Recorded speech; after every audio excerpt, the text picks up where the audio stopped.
guys seen the movie Little Woman? I think there's also a show.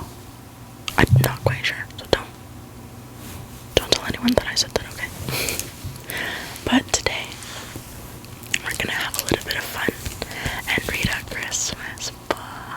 I'm very excited. We have Little Woman. Beautiful, beautiful. Of course, of course. So we can read that. And there's the back. I know there's a glare. My apologies. I truly apologize for this, but I'm trying here. So, let's start reading. Why not?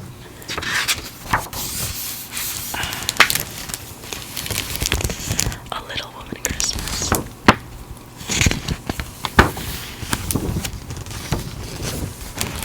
Look at how cute. Oh, we are starting. Okay. Let's start off here, I guess. Hush, whispered Joe. They'll hear us. Stifling their laughter, the pair put the finishing touches on their creation and sipped back to admire their handiwork. It's perfect, said Laurie. Theodore Lawrence officially, but Laurie to his friends. A perfect present for Beth. Joe glanced toward the house where her mother and sisters were gathered inside the parlor. She smiled. This Christmas would be different for her family. This year, there would be presents. She and Laurie were seeing to that. Christmas just wasn't Christmas without presents. Have you ever gotten a Christmas without presents? The two friends bid each other good night, and Laurie ducked through the hedge to his home next door. Joe paused to peek in the window. Wow, cutie patootie.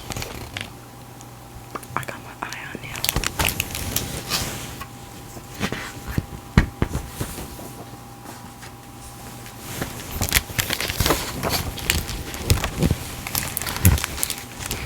Oh jeez, I don't have enough space on this side. A fire crackled cheerfully on the hearth. Beside it, her mother and Meg were knitting socks for faraway soldiers. Amy was bent over her sketchbook. Only Beth's hands were still, thin and pale from her most recent illness. She leaned quietly against her mother's knee. A shadow passed across Joe's face as her gaze fell on Father's empty chair. It had been empty for a very long time. More than a year had passed since Mr. March had gone off to war, leaving the five of them behind. He was a chaplain for the Union Army, ministering to a flock of blue-uniformed soldiers. This Christmas, though, instead of camped in a tent on a frozen battlefield, he was in a hospital in Washington, D.C. Like Beth, Mr. March had been gravely ill. Oh no. And there goes Joe, writing per usual. Joe lifted her face heavenward. The night air was cold and clear, the sky bright with stars. Were they shining on Father too? She shivered and pulled the hood of her cloak over her closed cropped hair. She had sold the rest for money to help Father. It was the only gift she could think to give him. Christmas morning brought sunshine, along with smiles from Beth and Marmee. The March girls, pet names for their mother, wrapped her in a new red shawl. There are more presents too, said Joe, sweeping Beth up in her arms and carrying her downstairs to the window. Beth's eyes widened as she spied the surprise. Oh, she cried in delight, a snow maiden, and indeed it was, with a crown of holly upon her wintry head. One icy hand held a basket of fruit and flowers, the other a sheaf of a new piano music. Sheaf, I'm not sure. Draped around her chilly shoulders was a colorful knitted blanket, and from her silent lips fluttered a pink paper streamer that bore a Christmas carol. God bless you, dear Queen Beth. May nothing you dismay, but health and peace and happiness be yours this Christmas day. Yes.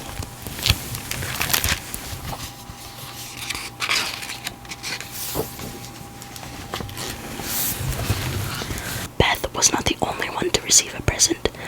For Amy, the artist in the family,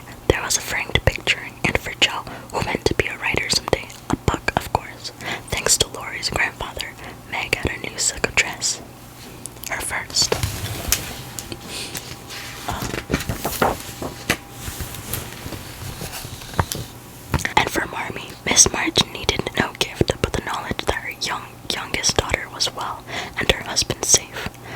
But she was given one. But she was given one anyway. A lovely brooch the girls had made by intertwining locks of their hair. That's terrifying. So they cut their hair off, a piece of their hair to give to her. What's a brooch? A brooch. I'm so full of happiness that if Father were only here, I couldn't hold one drop more, said Beth, and her sisters quite agreed. We have much to be thankful for, girls, Marmee reminded them gently. Your father may not be with us today, but he will begin again, and that's more than many a family can say. That's cute.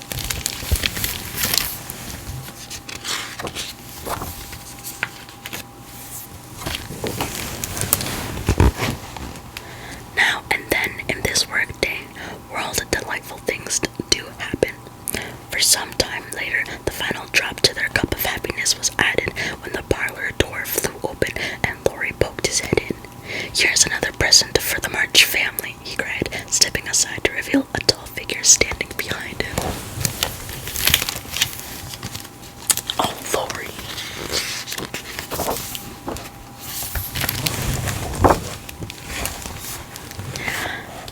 Though he was wrapped to the eyes in a gray coat and muffler, his family knew him in an instant.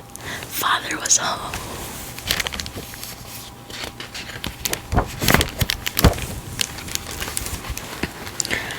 Never was there such a Christmas dinner as they had that day. With a fat turkey and a plum pudding and stories and songs. I know it's been a rough road for you to travel, Mr. March told his wife and daughters, lifting his glass in a toast. But you have gone on bravely. Miss March smiled. We did as we've always done, hoped and kept busy.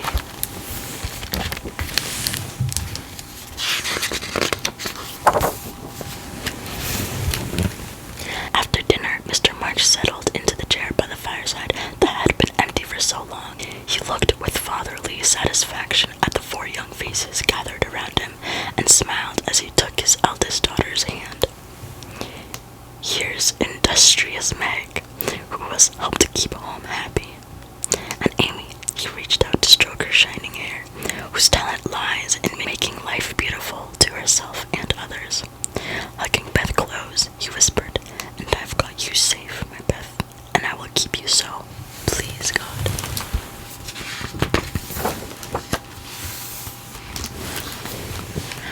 What about Jo? Beth pleaded. Please say something nice, for she has tried so hard and been so very, very good. Mr. March laughed. I don't know if the shearing has sobered our black sheep, and I'd rather miss my wild girl, but if I get a strong, helpful, tender-hearted woman in her place, I am quite satisfied. Marmee's eyes shone with quiet joy as her husband gazed around the loving circle and added, I am prouder than ever of all of my little woman.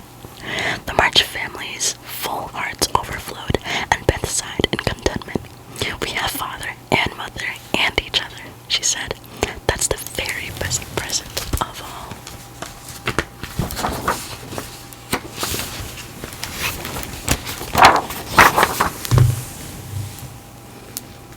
And it was. Indeed, the very best present in the entire world is your family.